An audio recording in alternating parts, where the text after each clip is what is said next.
சற்று நேரம் தியானிக்கும்படியாக எடுத்துக்கொண்ட வேத வசனங்கள் யாக்கோபுக்கு எழுதின புஸ்தகம் 4ஆம் அதிகாரம் 7ஆம் வசனத்தை வாசிக்க கேட்போம். ஆகையால் தேவனுக்கு கீழ்ப்படிந்திருங்கள், பிசாசுக்கு எதிர்த்து நில்லுங்கள், அப்பொழுது அவன் உங்களை விட்டு ஓடிப்போவான். ஜெபிப்போம். அன்பும் மகா கிருபையும் இரக்கமும் நிறைந்த பரலோக பிதாவே, உம்மை நன்றியுள்ள இருதயத்தோடு ஸ்தோத்தரிக்கிறேன். இந்த ஆசீர்வதிக்கப்பட்ட ஓய்வு நாளின் காலை வேளையிலே தியானிக்கும்படியாக நீர் கொடுத்த வசனங்களுக்காக உமக்கு நன்றி செலுத்துகிறேன். இந்த வசனங்கள் மூலமாக நீர் வெளிப்படுத்துகிற சத்தியங்கள் உம்மை பின்பற்றுகிற தேவ ஜனங்களுக்கு ஆசீர்வாதமாக காணப்பட கர்த்ததாமே அனுக்கிரகம் செய்தருளும். இயேசு கிறிஸ்துவின் இன்ப நாமத்தில் ஜெபிக்கிறேன், பரிசுத்தமுள்ள நல்ல பிதாவே, ஆமீன். ஆகையால் தேவனுக்கு கீழ்ப்படிந்திருங்கள், பிசாசுக்கு எதிர்த்து நில்லுங்கள் என்று எழுதியிருப்பதை நாம் படிக்கிறோம். ஆகையால் என்று துவங்குகிறார். ஆகையால் தேவனுக்கு கீழ்ப்படிந்திருங்கள். ஏன் ஆகையால் என்று எழுதுகிறார்? அந்த ஆகையால் என்பதன் அர்த்தத்தை தான் நாம் கடந்த முறை தியானித்தோம். அதுதான் 5ஆம் வசனத்திலேயும் 6ஆம் வசனத்திலேயும் இருக்கிறது. அந்த 5ஆம் வசனத்திலேயும் 6ஆம் வசனத்திலேயும் என்ன இருக்கிறது என்றால், தேவனுடைய 2 குணாதிசயங்கள் காணப்படுகிறது. முதல் குணாதிசயம் என்னவென்றால், தேவன் நம் மீது மிகுந்த வைராக்கிய வாஞ்சையாய் இருக்கிறார். முழுமையாக நாம் பரிசுத்த ஆவியானுடைய கிரியைக்கு ஒப்பு கொடுக்கிறவர்களாய் இருக்க வேண்டும் என்று சொல்லி நம் மீது முழுமையான ஆசை கொண்டு நல்ல வைராக்கியத்தோடு காணப்படுகிறார். எதற்காக என்றால், நாம் வாழ்கிற இந்நாட்களிலே நம்மை உயிர்ப்பிக்கும்படியாக, எழுப்புதல் அடைய பண்ணும்படியாக.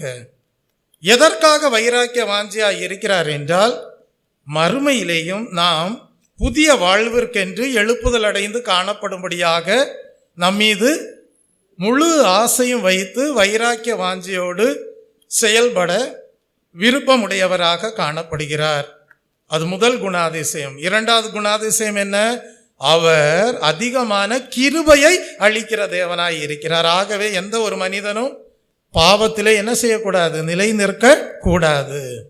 தாழ்மையுள்ளவருக்கு அவர் கிருபையை கொடுக்கிறார். அவரோடு நாளுக்கு நாள் ஐக்கியமாவதற்கும் அவருடைய பரலோக கிரியைக்கு தங்களை முழுமையாக அர்ப்பணிக்க விரும்புகிறவர்களுடைய வாழ்க்கையிலே தான் அவர் கொடுக்கிற கிருபை ஆசீர்வாதமாய் இருக்கும். ஆகவே அதை அடிப்படையாக வைத்துதான் ஆகையால் என்று சொல்கிறார். ஆகையால் யாருக்கு கீழ்ப்படிந்திருங்கள்? தேவனுக்கு கீழ்ப்படிந்திருங்கள். அப்ப கர்த்தர் என்ன செய்வார் என்றால், முழுமையாக நம்முடைய வாழ்க்கையை கர்த்தருடைய கரத்திலே அவருடைய ஆசைக்கு விட்டு கொடுக்கும் போது, அவருடைய வைராக்கிய வாஞ்சைக்கு விட்டு கொடுக்கும் போது கர்த்தர் என்ன செய்வார் என்றால், நமக்குள்ளாக அவருடைய பரிசுத்தாவின் அபிஷேகத்தை ஊற்றி அவருடைய சத்துவத்தையும் வல்லமையும் நாம் பெற்றுக்கொள்ள செய்வார். Praise the Lord. சரி, அந்த சத்துவத்தையும் அந்த சத்துவத்தின் வல்லமையும் பரிசுத்த ஆவியானவர் மூலமாக தேவன் நமக்குள்ளாக கொடுக்கும் போது என்ன நடைபெறும்? நாம் வாழ்கிற இந்நாட்களிலேயே உயிர்ப்பிக்கப்பட்டு எழுப்புதல் அடைந்திருப்போம். அது மாத்திரமல்ல, கிறிஸ்து எப்படி உயிர்த்தெழுந்தாரோ அப்படிப்பட்ட உயிர்த்தெழுதலின் நம்பிக்கையை தேவன் நமக்குள்ளாக கொண்டு வந்திருப்பார். Praise the Lord. எபேசியர் 6ஆம் அதிகாரம் 10ஆம் வசனத்தை வாசித்து பாருங்கள். அங்கே படிக்கிறோம், கடைசியாக என் சகோதரரே, கர்த்தரிலும் அவருடைய சத்துவத்தின் வல்லமையிலும் என்ன செய்யுங்கள்? பலப்படுங்கள். அப்ப வைராக்கிய வாஞ்சையாக கர்த்தருடைய கரத்திலே அவருடைய ஆசைக்கு நம் வாழ்வை முழுமையாக ஒப்பு கொடுக்கும் போதுதான் கர்த்தர் என்ன செய்வார்? அவரிலும் அவருடைய சத்துவத்தின் வல்லமையிலையும் நம்மை பலப்படுத்தக்கூடியவராக இருப்பார். எபேசியர் 1ஆம் அதிகாரம் 19ஆம் வசனத்திற்கு வரும்போது, அந்த சத்துவத்தின் வல்லமை எப்படி கிரியை செய்யும் என்பதை குறித்து எபேசு சபைக்கு பவுல் எழுதுகிறார். தாம் கிறிஸ்துவை மரித்தோரிலிருந்து எழுப்பி அவரிடத்தில் நடப்பித்த தமது பலத்த சத்துவத்தின் வல்லமையின்படியே விசுவாசிக்கிறவர்களாகிய நம்மிடத்திலே காண்பிக்கும் தம்முடைய வல்லமையின் மகா மேன்மையான மகத்துவம் இன்னதென்றும் நீங்கள் அறியும்படிக்கு அவர் உங்களுக்கு பிரகாசமுள்ள மனக்கண்களை கொடுக்க வேண்டும் என்று வேண்டிக் கொள்கிறேன். அப்ப முழுமையான அர்ப்பணிப்பு நம் வாழ்க்கையிலே காணப்படும் போது தேவன் நம் வாழ்க்கையிலே செய்ய நினைக்கிற காரியத்தை நிறைவேற்றும் வண்ணமாக அவருடைய ஆவியை உள்ளத்திலே கொடுத்து அவரிலும் சத்துவத்தின் வல்லமையிலேயும் பலப்பட செய்து கிறிஸ்து எப்படி உயிர்த்தெழுந்தாரோ அதை போல நாமும் உயிர்த்தெழுவதற்கு ஏதுவான அந்த சத்துவத்தின் வல்லமையை அறிந்து கொள்வதற்கு ஏதுவான மனக்கண்களை நம்மிலே பிரகாசமடைய செய்யக்கூடியவராய் இருப்பார். Praise the Lord. கர்த்தருடைய நாமத்திற்கு மகிமை உண்டாவதாக. எபேசியர் 3ஆம் அதிகாரம் 16ஆம் வசனத்திலிருந்து 19ஆம் வசனம் வரைக்கும் படிக்கும் போது அந்த கர்த்தரிலும் சத்துவத்தின் வல்லமையிலையும் பலப்படுவதன் இன்னொரு அனுபவத்தை குறித்து அங்கே பவுல் எழுதுகிறார். அது என்னவென்றால், நீங்கள் அவருடைய ஆவியினாலே உள்ளான மனுஷனில் வல்லமையாய் பலப்படவும் விசுவாசத்தினாலே கிறிஸ்து உங்கள் இருதயங்களில் வாசமாய் இருக்கவும் நீங்கள் அன்பிலே வேரூன்றி நிலை பெற்றவர்களாகி சகல பரிசுத்தவான்களோடும் கூட கிறிஸ்துவினுடைய அன்பின் அகலமும் நீளமும் ஆழமும் உயரமும் இன்னதென்று உணர்ந்து அறிவு கெட்டாத அந்த அன்பை அறிந்து கொள்ள வல்லவர்களாகவும் தேவனுடைய சகல பரிபூரணத்தாலும் நிறையப்படவும் தேவன் தமது மகிமையினுடைய ஐஸ்வர்யத்தின்படியே உங்களுக்கு அனுக்கிரகம் பண்ண வேண்டும் என்று வேண்டிக் கொள்கிறேன். அப்படியானால் தேவனுடைய அன்பின் நிறைவை நீங்கள் அனுபவமாக்கி கொள்ள கர்த்தர் அனுக்கிரகம் செய்வார். கர்த்தருடைய நாமத்திற்கு மகிமை உண்டாவதாக. Praise the Lord. இப்ப நம்ம யாக்கோபுக்கு எழுதின புஸ்தகம் 4ஆம் அதிகாரம் 7ஆம் வசனத்துக்கு வருவோம். அப்படி நீங்கள் தேவனுடைய அன்பை அறிந்து கொள்வதற்கு ஏதுவான தெய்வீக அறிவோடும் உயிர்த்தெழுதலின் வல்லமையை அனுபவிக்கக்கூடிய கிருபையோடும் காணப்படும் போது மெய்யாகவே தேவனுடைய குணாதிசயத்தை அறிந்து ஜீவிக்கிறவர்களாய் இருப்பீர்கள். ஆகையால் இப்ப என்ன சொல்றாரு? தேவனுக்கு கீழ்ப்படிந்திருங்கள். அதான் என்ன அர்த்தம் அப்படின்னா, ட்ரூ ஹியூமிலிட்டி. தேவனுக்கு கீழ்ப்படிந்திருப்பதுதான் உண்மையான மன தாழ்மை. அதனுடைய இன்னொரு அர்த்தம் என்னவென்றால், அப்படி உண்மையான மனத்தாழ்மை இருக்கும்போது தேவன் உங்கள் மேல் ஒரு அடையாளத்தை வைத்திருப்பார். அந்த அடையாளம் என்னவென்றால், நீங்கள் உண்மையாகவே பிசாசின் தந்திரங்களுக்கு எதிர்த்து நிற்கக்கூடிய அடையாளத்தோடு காணப்படுவீர்கள். Praise the Lord. எத்தனை பேரால சொல்ல முடியும், நாங்க கர்த்தருடைய வல்லமையை பரிசுத்த ஆவியானவர் மூலமாக உள்ளத்திலே பெற்றவர்களாக, கர்த்தரிலும் சத்துவத்தின் வல்லமையிலேயும் பலப்பட்டவர்களாக, அவருடைய அன்பின் நிறைவை அனுபவித்தவர்களாக, நாங்கள் தேவனுடைய குணாதிசயங்களை அறிந்தவர்களாக, அவர் அதிகமான கிருபையை கொடுக்கிறவராய் என்பதை அனுபவமாக்கி கொண்டவர்களாக, அவரே எங்கள் வாழ்க்கையிலே வைராக்கிய வாஞ்சியாக இருந்து எங்கள் வாழ்வை முழுமையாக பொறுப்பெடுத்திருக்கிறார் என்று எத்தனை பேரால் சொல்ல முடியும்? அப்படிப்பட்டவர்கள் என்ன செய்ய வேண்டும்? தேவனுக்கே கீழ்ப்படிந்திருக்க வேண்டும். அதுதான் உண்மையான மனத்தாழ்மை. அப்படி உண்மையான மனத்தாழ்மையோடு ஜீவிக்கிறவர்கள் மேல் ஒரு அடையாளம், மார்க் காணப்படுகிறது. என்ன மார்க் காணப்படுகிறது? இவர்கள் பிசாசின் தந்திரங்களுக்கு எதிர்த்து நிற்கிறவர்கள் என்கிற அடையாளம் காணப்படுகிறது. Praise the Lord. இன்றைக்கு அப்படிப்பட்ட அடையாளத்தோடு காணப்படுகிறவர்களுடைய வாழ்வுதான் கர்த்தருடைய கரத்திலே முழுமையாக அர்ப்பணிக்கப்பட்டதாக இருக்கிறது. அவர்கள்தான் முழு இருதயத்தோடு தேவன் மீது அன்பு கூறக்கூடியவர்களாய் இருக்கிறார்கள். அவர்கள்தான் முழு இருதயத்தோடு மெய்யான தேவ பக்திக்குரியவர்களாய் இருக்கிறார்கள். அடுத்த சொல்றாரு, ஆகையால் தேவனுக்கு கீழ்ப்படிந்திருங்கள், பிசாசுக்கு என்ன செய்யுங்கள்? எதிர்த்து நில்லுங்கள் என்று சொல்லுகிறார். பிசாசுக்கு எதிர்த்து நில்லுங்கள் என்று சொல்லும் போது எப்படி பிசாசுக்கு எதிர்த்து நிற்பது ஒரு கேள்வியாக இருக்கிறது. ஏன் அப்படின்னா, எப்படி பிசாசுக்கு எதிர்த்து நிற்பது அப்படின்னா, நம்ம காண்கிற ஒரு உலகம் இருக்கிறது என்றால் நம்முடைய இந்த புறம்பான கண்களுக்கு காண முடியாத ஒரு உலகமும் இருக்கிறது. அந்த காணக்கூடாத உலகத்திலே ஒரு ஆளுகையும் இருக்கிறது. நாம் எப்படி சொல்லுகிறோம் என்றால், பரலோக ராஜ்யம் ஒன்று உண்டு, பரலோக ராஜ்யத்திற்குரிய ஒரு தேவன் இருக்கிறார், அவருடைய ஒரு ஆளுகை இருக்கிறது. அதை நாம் என்ன செய்ய முடியும்? பிரகாசமுள்ள மனக்கண்களை பெற்றுக்கொண்டு, அவருடைய தரிசனத்தை பெற்றுக்கொண்டு அவருடைய மனதை அறிந்து கொள்ள முடியும் என்று எப்படி சொல்லுகிறோமோ அதுபோல காணக்கூடாத உலகத்திலே பிசாசனுடைய ஒரு ஆளுகையும் உண்டாகி இருக்கிறது. அதை எளிதாக, சாதாரணமானதாக, எளிதாக யாரும் அறிந்து கொள்ள முடியாது. அது காணக்கூடாத ஒரு ஆளுகைக்கு உட்பட்டு பிசாசின் தந்திரங்கள் செயலாற்றி கொண்டு இருக்கிறது. ஆனால் கர்த்தர் என்ன சொல்லுகிறார் என்றால், அந்த பிசாசின் தந்திரங்களுக்குரிய காரியங்கள் தான் காணக்கூடாத உலகத்திற்குரியதாக செயல்படுகிறது என்றால், பரிசுத்தவான்கள் பிசாசின் தந்திரங்களுக்கு எதிர்த்து நிற்கிற காரியங்கள் வெளிப்படையாகவே இருக்கிறது, அது மறைவானது அல்ல.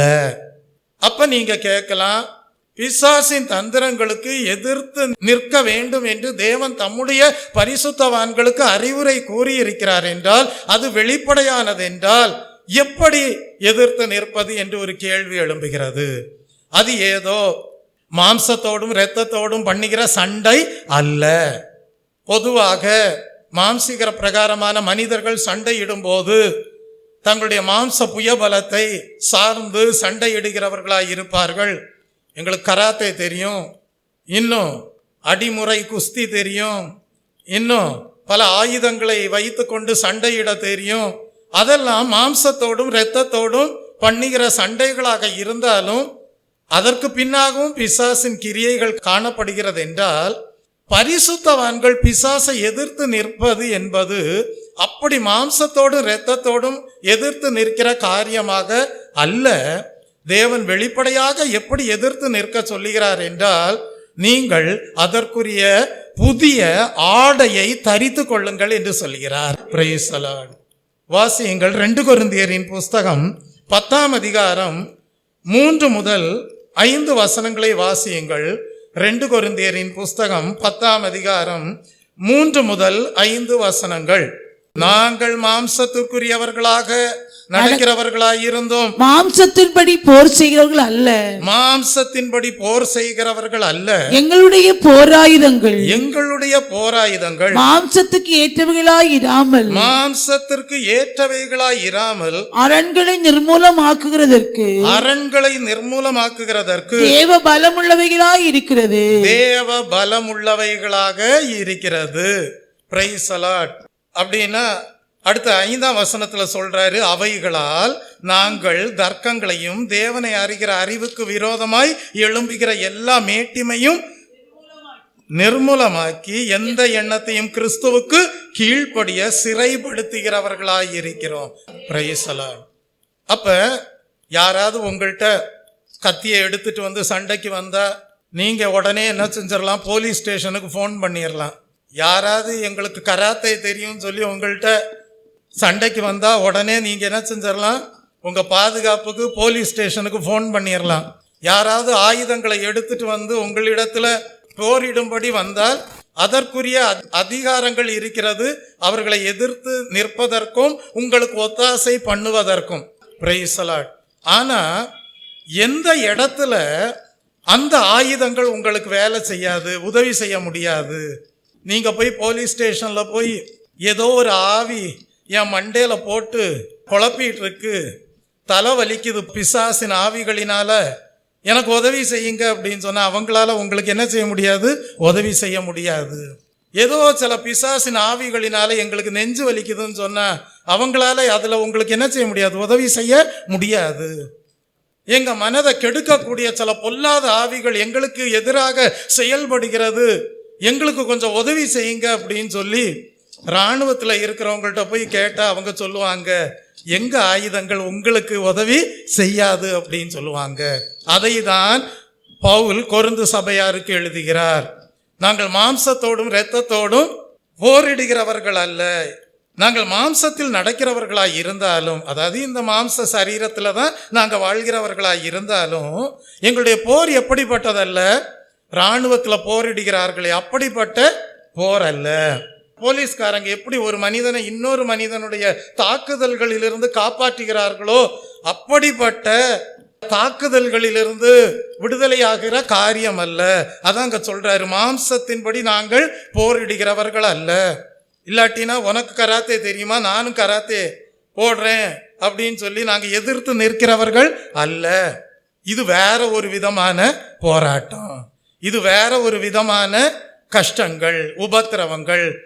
அதை பவுல் சொல்லும் போதுதான் சொல்றாரு, காணக்கூடாத உலகத்துல பிசாசின் தந்திரங்கள் கிரியை செஞ்சுக்கிட்டு இருக்கு, அதை எளிதாக அறிந்து கொள்ள முடியாது. அதை பரிசுத்தாவியானவருடைய துணையோடு மாத்திரம்தான் என்ன செய்ய முடியும், அறிந்து கொள்ள முடியும்.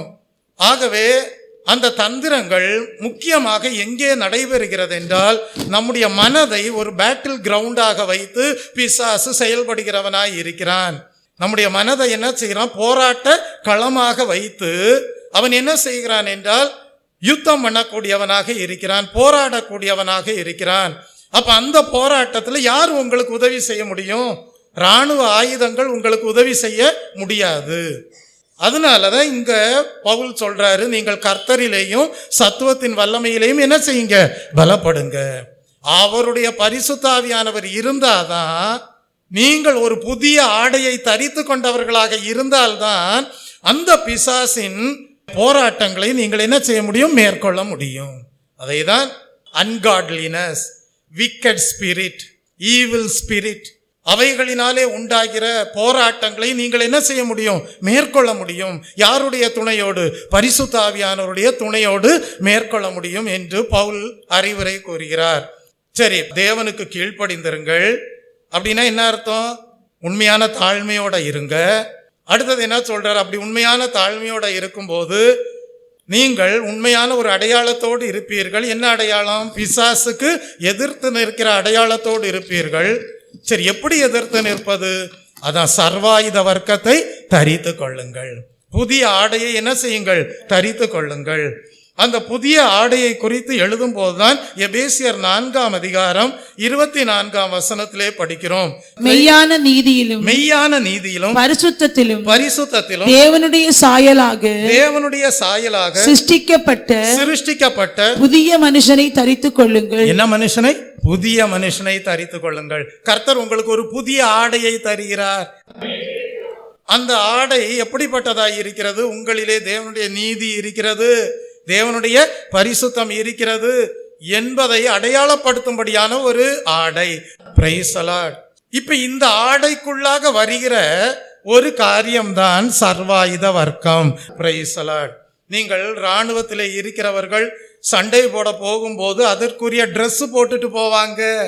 அதை வார் சூட் என்று சொல்வார்கள். அதற்குரிய என்ன செய்வாங்க, ஆடையை அணிந்து கொண்டுதான் என்ன செய்வாங்கன்னா இராணுவத்திலே யுத்தம் பண்ணும்படியாக கடந்து செல்வார்கள். அதுபோல கர்த்தர் சொல்லுகிறார், உனக்கும் ஒரு புதிய ஆடையை தருகிறேன். எதற்காக?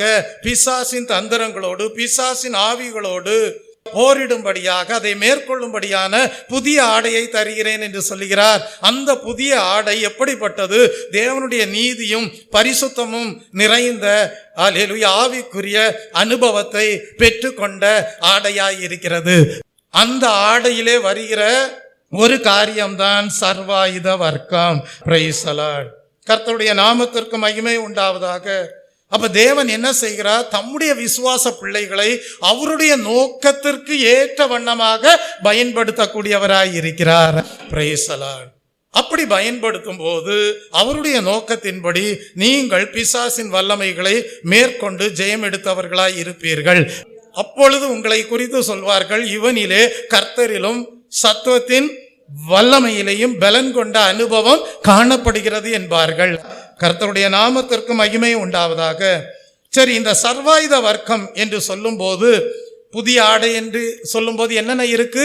தேவனுடைய நீதி, தேவனுடைய பரிசுத்தம் இருக்கு. அதற்குள்ளாக என்ன வருது? சர்வாயுத வர்க்கம் வருது. அந்த சர்வாயுத வர்க்கம் என்ன என்பதை குறித்து நாம் படிக்கும் போதுதான் எபேசியர் 6ஆம் அதிகாரத்திலே நாம் படிக்கிறோம். எல்லாரும் எபேசியருக்கு எழுதின புஸ்தகம் 6ஆம் அதிகாரத்திற்கு உங்கள் வேத புஸ்தகத்தை திருப்பிக் கொள்ளுங்கள். சத்தியம் என்னும் கட்சியை அங்க நம்ம படிக்கிறோம். எத்தனாவது வசனம்? 14. எபேசியர் 6ஆம் அதிகாரம் 11ஆம் வசனத்திலிருந்தே படிக்கலாம். நீங்கள் பிசாசின் தந்திரங்களோடு எதிர்த்து நிற்க திராணி உள்ளவர்களாகும்படி தேவனுடைய சர்வாயுத வர்க்கத்தை தரித்து கொள்ளுங்கள். ஏனெனில் மாம்சத்தோடும் இரத்தத்தோடும் அல்ல, துரைத்தனங்களோடும் அதிகாரங்களோடும் இப்பிரபஞ்சத்தின் அந்தகார லோகாதிபதிகளோடும் வான மண்டலங்களில் உள்ள பொல்லாத ஆவிகளின் சேனைகளோடும் நமக்கு என்ன உண்டு? போராட்டம் உண்டு. அப்ப கிறிஸ்தவ வாழ்க்கை என்பது ஏதோ சும்மா ஆசீர்வாதம் ஆசீர்வாதம்னு பேசிட்டு போற வாழ்க்கை அல்ல. அது உண்மையாகவே கிறிஸ்துவுக்குள் பலம் கொண்டு வாழ்கிற வாழ்க்கையாய் இருக்கிறது. காரணம் என்னவென்றால், உண்மையான கிறிஸ்தவர்களுக்கு என்ன உண்டு என்றால் போராட்டம் உண்டு. மனதை கெடுக்கக்கூடிய போராட்டங்கள் உண்டு, ஆத்மாவை கெடுக்கக்கூடிய போராட்டங்கள் உண்டு, சரீர அவயவங்களை கெடுக்கக்கூடிய போராட்டங்கள் உண்டு. பரலோக தேவனோடு ஐக்கியமாய் இருக்க முடியாதபடி செயல்படுகிற போராட்டங்கள் உண்டு. அவைகளெல்லாம் தீய ஆவிகளினாலே உண்டாகிற போராட்டங்களாக காணப்படுகிறது. அவைகளெல்லாம் தந்திரங்களாக, காணக்கூடாத உலகத்தின் கிரியைகளாக நடைபெற்று வருகிறது. அப்ப அதை நீங்கள் எதிர்க்க எப்படி இருக்கணும்? திராணி உள்ளவர்களாய் இருக்கணும். அதற்குரிய என்ன உண்டு? திராணி இருக்கணும். நீங்க இராணுவத்துல பணிபுரிகிறவர்களை போய் கேட்டால் சொல்லுவாங்க, எங்களுக்கு விரோதமாக வருகிறவர்களோடு எதிர்த்து போராடுவதற்கு ஏதுவான என்ன இருக்கு? எல்லா ஆயுதங்களும் இருக்கு, சரியான உடைகள் இருக்கு என்று சொல்லுவார்கள். அதுபோல கர்த்தரும் சொல்லுகிறார், உங்களுக்கு எதிராக போரிடுகிற பொல்லாத வல்லமைகளோடு எதிர்த்து நிற்க நீங்களும் எப்படி இருக்கணும்? திராணி உள்ளவர்களா இருக்கணும். தேவனுடைய நீதி இருக்கணும், தேவனுடைய பரிசுத்தம் இருக்கணும். அப்புறம் சொல்றாரு, சத்தியம் என்னும் கச்சையை, அதான் அங்க சொல்றாரு, ஆகையால் நீங்கள் தீங்கு நாளிலே அவைகளை எதிர்க்கவும் சகலத்தையும் செய்து முடித்தவர்களாய் நிற்கவும் திராணி உள்ளவர்களாகும்படி தேவனுடைய சர்வாயுத வர்க்கத்தை என்ன செய்யுங்க? எடுத்துக்கொள்ளுங்கள். அதுல சர்வாயுத வர்க்கத்துல வருகிற ஒரு காரியம்தான் சத்தியம் என்னும் கச்சையை உங்கள் அறையில் கட்டினவர்களாய். இராணுவத்துல பணிபுரிகிறவர்களை போய் பாருங்க, அவங்களுடைய பேண்ட் என்ன செய்யணும்? டைட்டா இருக்கணும். அப்பதானே ஓட முடியும், சரியா நடக்க முடியும். பேண்ட்டை பிடிச்சுக்கிட்டே நடக்க முடியுமா? நடக்க முடியாது. அப்ப என்ன வேணும்? பேண்ட்டை டைட் பண்றதுக்கு என்ன வேணும்? பெல்ட் வேணுங்க. அதான் அங்க கச்சை பொருள். பெல்ட் வேணும். எதுக்காக? உங்களுடைய உடைய நல்ல டைட்டாக இறுக்கி உங்களுடைய அறையோடு பற்றி பிடித்து கொள்ள வைக்கும்படியாக. அப்ப இங்க ஆவிக்குரிய வாழ்க்கையில நமக்கு பெல்ட்டாக என்ன இருக்கணும்னா சத்தியம் இருக்கணும். சத்தியம் என்றால் என்ன? வேதமே சத்தியம், வேத வசனமே சத்தியமாய் இருக்கிறது. வேத புஸ்தகத்தில தான் உண்மைகள் இருக்கிறது. எதை குறித்த உண்மைகள் இருக்கு? பரலோக ராஜ்யத்தை குறித்த உண்மைகள் இருக்கு. அப்ப நீ பரலோக ராஜ்யத்திற்குரிய மகனாக மகளாக காணப்படும் போது அதற்குரிய வசனங்களை, சத்தியங்களை நீ உன்னுடைய அறையிலே கட்டி கொண்டவனாய் இருக்க வேண்டும். அதான் சத்தியம் என்னும் கச்சையை உங்கள் அறையிலே கட்டினவர்களாய் இருக்க வேண்டும். அதே காரியத்தை தான் 17ஆம் வசனத்திலையும் படிக்கிறோம். தேவ வசனமாகிய ஆவியின் பட்டயத்தையும் எடுத்துக்கொள்ளுங்கள் என்று சொல்லி இருப்பதை நாம் படிக்கிறோம். அப்ப அந்த சத்தியம் என்பதும் வேத வசனங்கள் என்பதும் ஒண்ணுதான். அது தேவனுடைய உண்மையை காட்டக்கூடியதாய் இருக்கிறது. அதனாலதான் சொல்லப்பட்டிருக்கிறது, வாக்குத்தத்தங்கள் எல்லாம் ஆம் என்றும் ஆமென் என்றும் காணப்படுகிறது. தேவன் பொய் சொல்ல மனிதன் அல்ல. அப்ப தேவனுடைய வார்த்தைகள் உண்மையானதாய் இருக்கிறது. அதுதான் உன்னுடைய வாழ்க்கையிலே கச்சையாக காணப்பட வேண்டும். சத்தியம் என்னும் கச்சையை அறையில் கட்டினவர்களாக காணப்பட வேண்டும். இரண்டாவது என்ன சொல்லப்பட்டிருக்கிறது? நீதி என்னும் மார்க்கவசத்தை தரித்தவர்களாக இருக்க வேண்டும். நீதி என்கிற மார்க்கவசம் என்று சொல்லும் போது நீங்கள் இராணுவத்தில் பணிபுரிகிறவர்களை கேட்பீர்கள் என்றால் சொல்லுவாங்க, முக்கியமா அவங்க இருதயத்துல குண்டுகள் பாய்ந்து விடாதபடி அவர்கள் என்ன செய்வார்கள்? இருதயத்திலே அதற்கேற்ற மார்க்கவசத்தை தரித்தவர்களாக காணப்படுவார்கள். அதுபோல ஆவிக்குரிய வாழ்க்கையிலேயும் உங்கள் இருதயத்தை நீங்கள் பாதுகாத்து கொள்ள வேண்டுமானால் உங்கள் இருதயத்திற்குள்ளே தேவன் கொடுத்த சத்துவத்தின் வல்லமை காணப்பட வேண்டும். அது தேவனுடைய நீதியாய் இருக்கிறது. அதனாலதான் நம்ம படிக்கிறோம், தேவனுடைய ராஜ்யம் நீதியும் சமாதானமும் பரிசுத்த ஆவியினால் உண்டான சந்தோஷமுமாய் இருக்கிறது என்று படிக்கிறோம். அப்ப அந்த பரிசுத்த ஆவியானவருக்குள்ளாக இருக்கக்கூடிய தேவனுடைய ராஜ்யத்திற்குட்பட்டு இருக்கக்கூடிய ஒரு அனுபவம் தான் தேவனுடைய நீதியாய் இருக்கிறது. பர்சனல் இன்டெகிரிட்டி என்று சொல்லுவார்கள். அது உங்களுடைய வாழ்க்கையிலே மார்க்கவசமாக காணப்பட வேண்டும்.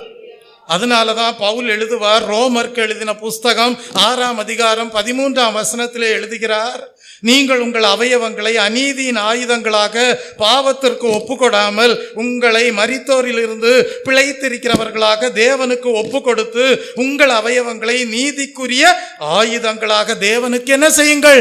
ஒப்பு கொடுங்கள். அப்ப இனி வரக்கூடிய நாட்களில் உங்களால சொல்ல முடியணும், என் கண்ணு அநீதியானதை பார்க்காது, என் கை அநீதியானதை செய்யாது, என் கால்கள் துன்மார்க்கமான பாதையிலே நடக்காது, என்னுடைய மைண்டு தவறான காரியங்களை யோசிக்காது. இப்படியாக நீங்கள் என்ன செய்ய வேண்டும்? சரீரத்தின் அவயவங்கள் முழுவதையும் அநீதியான காரியங்களுக்கு அல்ல, நீதிக்குரிய காரியங்களுக்கு ஆயுதங்களாக தேவனுடைய கையிலே ஒப்பு கொடுத்தவர்களாய் இருக்க வேண்டும். அப்போ உங்களை பார்க்கும்போது சொல்லுவாங்க, இவங்க வாழ்க்கையில பர்சனல் இன்டெகிரிட்டி இருக்குன்னு சொல்லுவாங்க. Praise the Lord. அதான் நீதி என்னும் மார்க்கவசத்தை என்ன செய்யணும்? தரித்து கொண்டவர்களா இருக்கணும். ஏன் அப்படின்னா, நீங்க பாவத்திற்கு இடம் கொடுத்தீங்கன்னா முக்கியமான அவயவங்கள் வெளியே தெரியக்கூடியதாக இருக்கும். அது மாதிரி நீங்க மார்க்கவசம் தரித்து கொள்ளாதவர்களா இருப்பீர்கள் என்றால் பிசாசானவன் என்ன செய்து விடுவான்? உங்களை மேற்கொண்டு விடுவான். ஆகவே எந்த அநீதிக்கும் உங்கள் வாழ்க்கையில இடம் கொடாமல் நீதி என்கிற மார்க்கவசத்தை தரித்து கொண்டவர்களாக காணப்பட வேண்டும். எங்க வாழ்க்கை உள்ளும் புறமும் எப்படி இருக்குன்னா நேர்மையா இருக்கு, நீதியா இருக்கு, நியாயமா இருக்கு. அதுல எந்த ஒரு தேவன் விரும்பாத அக்கிரமமும் இல்லை என்று சொல்வதற்கு ஏதுவாக காணப்பட வேண்டும். அடுத்ததாக நீங்கள் படிக்கும்போது சமாதானத்தின் சுவிசேஷத்திற்குரிய ஆயத்தம் என்னும் பாதரட்சையை கால்களில் தொடுத்தவர்களாயும். இங்க என்ன படிக்கிறோம்? பாதரட்சை இருக்கணுமா? இராணுவத்துல பணிபுரிகிறவர்களை போய் கேட்டீங்கன்னா வெறுங்காலையா போயிட்டு இருப்பாங்க? இல்ல, அவங்களுக்குன்னு ஷூஸ் இருக்கும், அவங்களுக்குன்னு சரியாக கால்களிலே தொடுத்து கொள்வதற்கு ஏதுவான பாதரட்சை காணப்படும். அதுபோல அது எதை காட்டுகிறது? அவர்களுடைய மூமெண்ட்டை காட்டுகிறது. அவர்கள் எங்கே மூவ் பண்ணுகிறார்கள், எதை நோக்கி நகர்கிறார்கள் என்பதை காட்டுகிறது. ஏன் அவர்களுடைய நகர்வு எதை காட்டும் என்றால், பிசாசானுடைய அல்லது எதிராளியுடைய காரியங்கள் எங்கே இருக்கிறது, அதை எதிர்த்து செல்வதற்கு ஏதுவாக அவர்களுடைய மூமெண்ட் காணப்படும், நகர்வு காணப்படும். அதுதான் பாதரட்சையை வெளிப்படுத்தக்கூடியதாய் இருக்கிறது. அதுபோல தெய்வ பிள்ளையே, உங்களுக்கும் ஒரு பொறுப்பை தேவன் கொடுக்கிறார். அது என்ன? உங்கள் கால்களிலே காணப்பட வேண்டிய பாதரட்சைகள் எப்படிப்பட்டதாய் இருக்க வேண்டும் என்றால், காஸ்பல் ஆஃப் பீஸ், சமாதானத்திற்குரிய சுவிசேஷம் அறிவிக்கப்பட வேண்டிய இடங்கள் இருக்கிறது என்பதை அறிந்து நீங்கள் என்ன செய்கிறீர்கள்? உங்களுடைய மூமெண்ட் அவ்விதமாக காணப்படுகிறது. அதனாலதான் இன்னைக்கு நிறைய பேர் என்ன பண்றாங்க?